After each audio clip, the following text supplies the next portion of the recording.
Hello friends, स्वागत है आपका मेरे यूट्यूब चैनल प्रेप स्मार्ट में। और आज हम करेंगे ग्रुप डी के बारे में। एग्ज़ाम क्रैक करने की रणनीति के बारे में आज चर्चा करते हैं। और सबसे पहले चैनल को सब्सक्राइब, लाइक और शेयर कर दें। और चलो वीडियो को शुरू करते हैं। सबसे पहले बात करते हैं हम टोटल वैकेंसी के बारे में। टोटल वैकेंसी हैं 1,00,000 प्लस 1,03,769, जो कि बहुत अधिक वैकेंसी। और ऐसी वैकेंसी कभी नहीं आएगी वापस, ठीक है। इससे कम ही आएगी। इतनी वैकेंसी आज तक ना आई है और ना आएगी। तो ये गोल्डन अपॉर्चुनिटी है। टोटल फॉर्म 1.15 करोड़ है, जो कि 2018 की वैकेंसी से बहुत कम है। 50 लाख फॉर्म है जो इस बार कम फिलअप हुए। 2018 बाद 2021 की बात करें तो इसमें कंपटीशन कम है, क्योंकि 2018 में कोई भी वैकेंसी नहीं आई थी इस पर।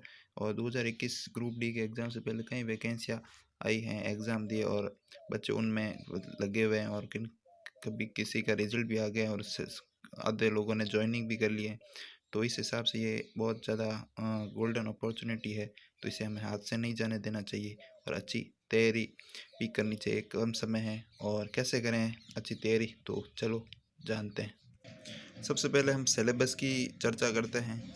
तो इस एग्ज़ाम में मैथ 25 नंबर की आएगी, रीजनिंग 30 नंबर की आएगी, जीके 20 नंबर की और साइंस 25 नंबर की। और टोटल समय रहेगा 90 मिनट।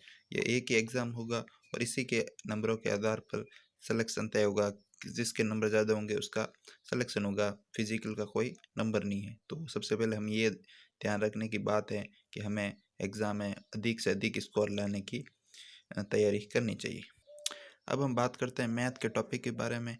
तो अर्थमेटिक में number system, BODMAS, LCM SCM, जिसके 1-2 क्वेश्चन, एवरेज के 1-2 क्वेश्चन आ जाएंगे, percentage, profit and loss, discount, SI and CI, time and work, pipe and cistern, boat and stream, train, pie chart.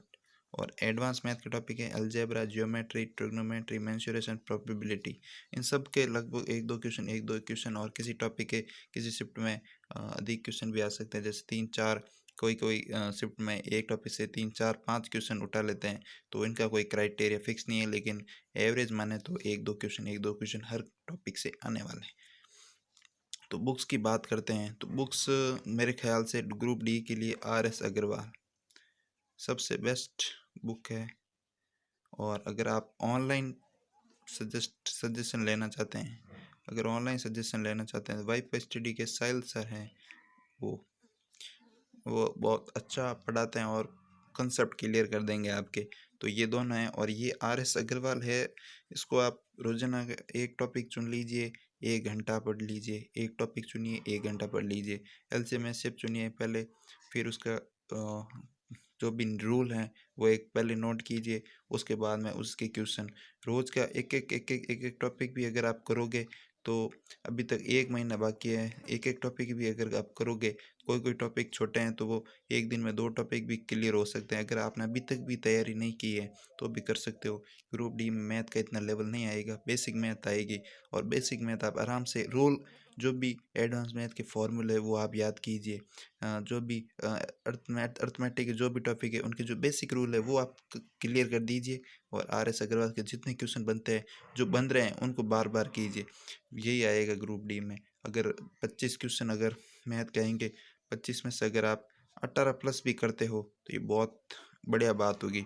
अगर आप सबसे पहले आप टॉपिक चुनिए, उसका बेसिक रूल जानिए, उन बेसिक रूल के आधार पर क्वेश्चन कीजिए। आपको और एडवांस कुछ नहीं करना है, ना ऊपर के लेवल का पढ़ना है। आपको सिर्फ बेसिक रूल पढ़ना है और उसके बाद उन पर ही क्वेश्चन करने हैं, ठीक है। तो अब आगे बात करते हैं रीजनिंग की। तो रीजनिंग में टॉपिक है analogy, blood relation, Venn diagram, classification, ranking, figure, alphabet series, distance and direction, coding, decoding, ठीक है। तो इनकी मैं बुक्स आपको सजेस्ट कर देता हूँ। इस रीजनिंग की RS अग्रवाल बुक सबसे बेस्ट है। अगर ऑनलाइन पढ़ना चाहते हैं आप रीजनिंग को, तो ये नॉर्मली आप किसी को चुन सकते हैं, लेकिन मैं आपको सजेस्ट करूँगा वाइफ स्टडी के जो दीपक सर हैं, और एक एग्जामो चैनल के राहुल सर सबसे बेस्ट जो है मेंटर है। तो आप उनसे आप पढ़ सकते हैं। रीजनिंग का मैं आपको बताऊं तो सबसे पहले आपको सेम मेथड है। पहले आप रूल जानिए, आप ऑनलाइन किसी भी टीचर से रूल जान सकते हैं। पहले कंसेप्ट क्लियर कीजिए कि इसमें कौन कौन से रूल लगते हैं, फिर उनको एक लिखिए, उसके बाद उन रूल के आधार पर क्वेश्चन कीजिए और रोज़ का एक मॉक टेस्ट रीजनिंग का लगाते रहिए। रीजनिंग का 25 क्वेश्चन 30 क्वेश्चन का रोज़ एक मॉक टेस्ट लगाते रहिए। अभी से शुरू हो जाइए, 1 महीने तक मैथ का 25 क्वेश्चन का मॉक टेस्ट अलग, रीजनिंग का 25 नंबर का 25 क्वेश्चन का मॉक टेस्ट अलग, इस तरह आपके क्लियर हो जाएगा। पूरे मॉक टेस्ट में 100 नंबर के क्या होता है, उसमें आपको पता नहीं चलता है कि किसमें किसकी में कमज़ोर है, कौन सा टॉपिक लूज़ है, कौन सा हार्ड है, तो वो आपको पता नहीं चलता। अलग अलग मॉक से क्या आपको पता चल जाएगा कि इस टॉपिक में प्रॉब्लम आ रही है, इस टॉपिक में प्रॉब्लम आ रही है। तो आप कोई भी टेस्ट ऐप से आप अलग अलग भी क्लियर कर सकते हैं टॉपिक्स, अलग अलग सब्जेक्ट का टेस्ट भी दे सकते हैं। जैसे टेक्स्ट बुक में ये ऑप्शन अवेलेबल है कि आप अलग अलग सब्जेक्ट के भी दे सकते हैं टेस्ट। मैं आपको यही सजेस्ट करूँगा कि आप पहले रूल को अच्छे से टॉपिक के लिखिए अपने कॉपी में, उसके बाद उन रूल के आधार पर क्वेश्चन कीजिए। तो आप 1 महीने के अंदर आप सब कुछ क्लियर कर लेंगे, आपको कोई भी समस्या नहीं आएगी। आप रीजनिंग में अगर 25 में से 20 प्लस भी करते हो तो भी बहुत अच्छी बात होगी। अब बात करते हैं साइंस की, तो इसमें 3 सब्जेक्ट आएंगे, फिजिक्स, केमिस्ट्री और बायोलॉजी। बायोलॉजी का जो वेटेज रहेगा वो 50 से 55% तक रहेगा, और फिजिक्स और केमिस्ट्री का जो वेटेज रहेगा वो 50% रहेगा। तो इसका मतलब बायोलॉजी आपको अच्छे से तैयारी करनी पड़ेगी। और जो साइंस है उसको पढ़ने के लिए जो बेस्ट बुक हैं वो लुसेंट और स्पीडी, ये 2 बुक मैं आपको सजेस्ट करूँगा। और आप ऑनलाइन भी आपको अगर पसंदीदा सर से आप दे सकते हैं तो ये। और इसको आपको कैसे पढ़ना है, फिजिक्स, सबसे पहले आप फिजिक्स पढ़िए, उसका आप वीडियो लेक्चर देख सकते हैं, वो आपको बताएंगे कैसे कैसे आपको थोड़ा समझ में आएगा। फिर आप बुक लीजिए, उसमें से थ्योरी क्लियर करने का कोशिश कीजिए, और उसके बाद आप डेली के मॉक लगाते रहिए। तो इस तरह आपको धीरे धीरे 1 महीने में आपकी साइंस क्लियर हो जाएगी और अच्छी खासी हो जाएगी। देखो भाई, थोड़ा तो एफर्ट करना पड़ेगा, ऐसे तो चलेगा नहीं काम, ठीक है।